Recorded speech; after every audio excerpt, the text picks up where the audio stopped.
एक बार प्रदेश में अकाल पड़ा। यह देखकर गौतम बुद्ध बहुत दुखी हुए। उन्होंने लोगों से कहा कि बहुत से लोग अन्न और वस्त्र के लिए तरस रहे हैं। उनकी सहायता करना हर मनुष्य का धर्म है। आप लोगों से जो कुछ बने वह दान करें। बुद्ध का उपदेश सुनकर सब लोग बिना कुछ दिए अपने अपने घर चले गए। एक गरीब व्यक्ति बैठा रहा।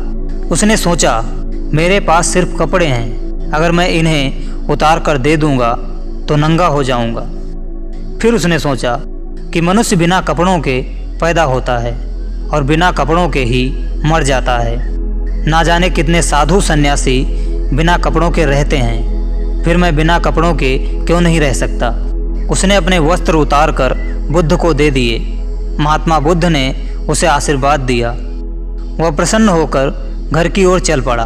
वह गरीब व्यक्ति खुशी से चिल्लाकर कह रहा था, मैंने अपने आधे मन को जीत लिया। तभी सामने से राजा की सवारी आ रही थी।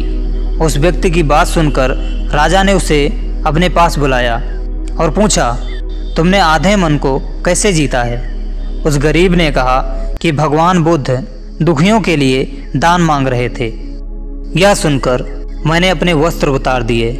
पहले तो मेरे मन ने इनकार किया, फिर मैंने उसे समझाया कि मनुष्य बिना वस्त्रों के पैदा होता है और मृत्यु होने पर साथ में कुछ भी नहीं जाता।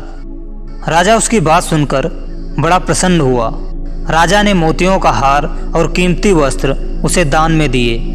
वह गरीब फिर से सब ले जाकर महात्मा बुद्ध के चरणों में रख दिया।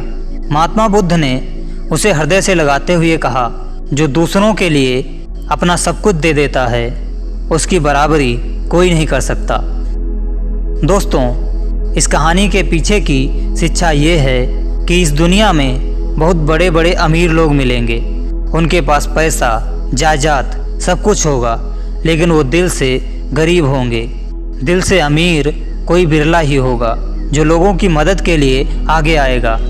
इस दुनिया में किसी मजबूर का फ़ायदा उठाने वाले बहुत मिलेंगे, लेकिन उस मजबूर की मदद करने वाला लाखों करोड़ों में एक होगा।